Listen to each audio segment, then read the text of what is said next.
How is everybody, and welcome to WhatTheDTF. So this is just a little tutorial on how to use the gang sheet builders. So you would just go here and click, and then as you can see here, we have the uploader as well as the builder, and we have that for UV and DTF. We're going to be adding it for the sub and the glitter. We just don't have that yet. We will get it on here. If you already know how to upload your own designs, you've already got it built and everything, then you can just click on the uploader. And once you do, it's going to take you over here and you'll see the different sizes. You can choose whatever size you want that you built already, and then you would click on it, and then of course you would just hit choose file and you would drop your file, or you can go directly get it, however you want to do that. Okay. And then you would just add to cart. It's that simple. Now in this case, we're going to go ahead and use the builder. And we'll show you a different one. We're going to use the UV DTF builder, which is the same as the gang sheet DTF builder. Right. Once that's loaded and everything, you would just go and choose the size you want. So for instance, we're going to say we're just going to use a 22 by 12. And you're just going to hit build your own gang sheet. Okay, so now once you have your builder up and everything, so just to give you an idea, if you select the wrong size, you don't know what size you're supposed to select at the very beginning, don't worry about it. The builder will automatically change the size for you based on your design. So for instance, let me just upload a design here. And as you can see, the box up there says upload image. You can just drag an image here and upload it, or you can click the button and actually upload it that way.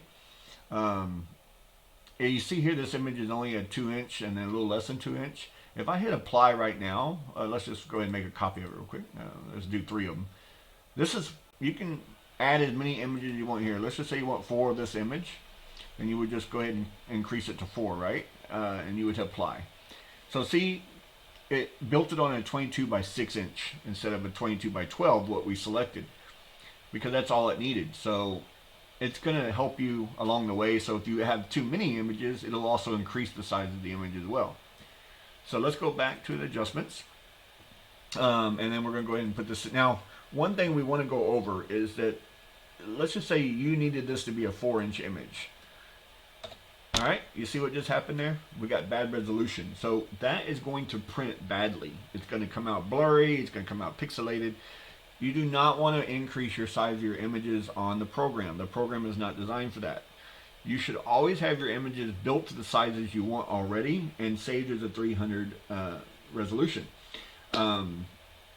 There are programs out there you can get online that are free. That'll help you enlarge images and stuff like that. There's, just Google it. We're going to give a tutorial on our Facebook site that we created. We're teaching people how to do AI images, and we're going to start teaching you how all the programs that you can use and stuff, and you'll find that at WhatTheDTF. Just type in WhatTheDTF on Facebook, and you'll see it. There's a Facebook page there you can go to. Okay, but let's just say you can't remember what size you had this at now, and you want to go back and fix it. Just hit remove, and just simply click here, and it'll automatically put it right back on place for you. Now, let's just get you an image that is a little bit larger here, and so you can see what I'm talking about. All right, and so this one, it was actually designed for like a youth shirt, and you can see here, it's a little bit longer in width and height. Now, one thing you don't want to do is click on the lock aspect ratio and uncheck that. This should always be checked, because you always want your images to look good. You always want them to be uniformed in the same size they should have been. If you need to squeeze this in just a hair, then you can unlock this and go in. Let's just say you need it to be exactly 4.5. You really won't notice a big difference on that. You're going to notice that it's going to squish in just a little bit. But I don't ever recommend it. Like I said, I definitely recommend leaving that checked all the time. So, and it stays the actual size, because when you click it here, it automatically changes with it.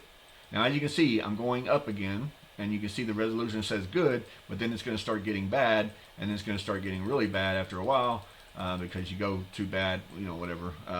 It won't let you go past 22 there, but it can give you really bad resolution as well. So you can go down anytime. Anytime you have a larger image, you can go down and still maintain that resolution. So that's very important. Now, I say I need 2 of these images here, and then I would just hit a apply. Okay, there you go. It laid them out for me. It's still 6 inches, so we're still good there.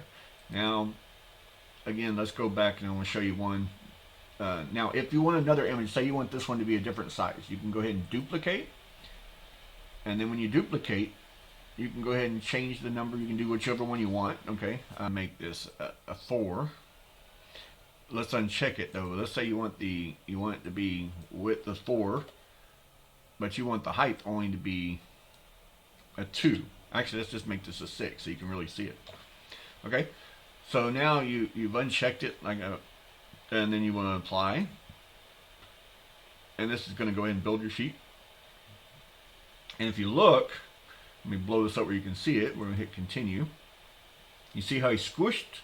He's a little squish guy, so he's really long, but he's squished.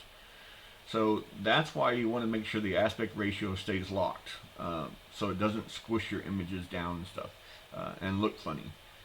And this would definitely upset a client if you did that. Okay. So right now we're just going to go back to the auto build. We're going to go back and fix that.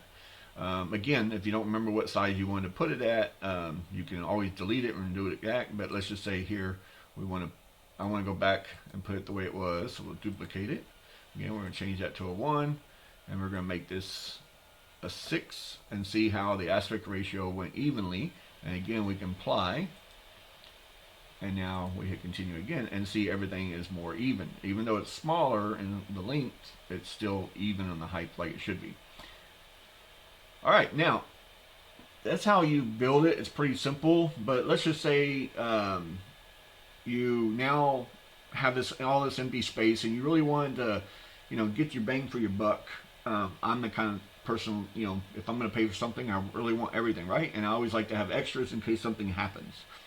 So you got room here, so you can simply click on the image you want, and let's just say this one, you want to go ahead and make another one, or maybe you want the bigger one. Maybe that's the most important one.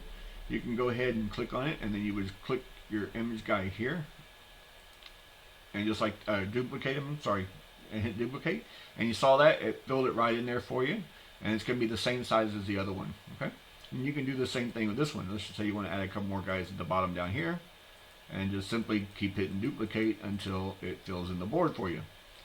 Alright, and that's all there is to that. And then you hit save design. Now these margins, you see it says margin here 3 inch, that is the separation between the images. So it's 0.3, so for cutting, and it doesn't give you a lot of room because we like to keep ours pretty tight. You can adjust that at the very beginning. If you go back to the builder here, you'll see right here where it says 1 and 3. The 1 is for the outside of the game sheet to keep the images within the cutting range for the ink, and then the 3 is the one you can change. I would leave this one at 1 all the time, and then this one you can change whatever you want. Let's just say you want a little bit more room in between your images. You can go ahead and make it a 5, hit apply again, and then that way it'll go ahead and lay it out for that. And you can just hit continue, and now your images are all set up for a wider spot. See how they're much wider now than what they were before? So that's what that is, okay? And that it's very helpful again if you want to not be so tight on your cuts and everything. All right, if you have any questions, please let me know. You can email us at info@whatthedtf.com. Also, check out our Facebook page that we're building. We're going to start giving tutorials on how to do things on there as well, how to build AI and everything. So please join us there. Just type in WhatTheDTF on your search bar for Facebook and for groups, and you'll see it pop up in the group page there. But yes, we look forward to working with you guys, and also just to let you know, our DTS with WhatTheDTF, we have tested them on many products, and they can be used on toilet paper, napkins, cardboard boxes. We can use them on styrofoam, foam board. We're going to start giving all the tips and tricks on how to do that, what temperature settings you need to be at. So it makes it endless count of what you can do with your DTFs. Okay, enjoy, and with UV DTF, of course, keep in mind that is for glassware and things like that, plates. You can use them for car stickers and so on. So applications, you should always use like an alcohol wipe to clean the area really good, to make sure you ain't got no oil residue on there and stuff. And then stick it on there, push it in, and then peel off the paper. It's like a big sticker almost, and that's what UV is used for. All right, have a great day.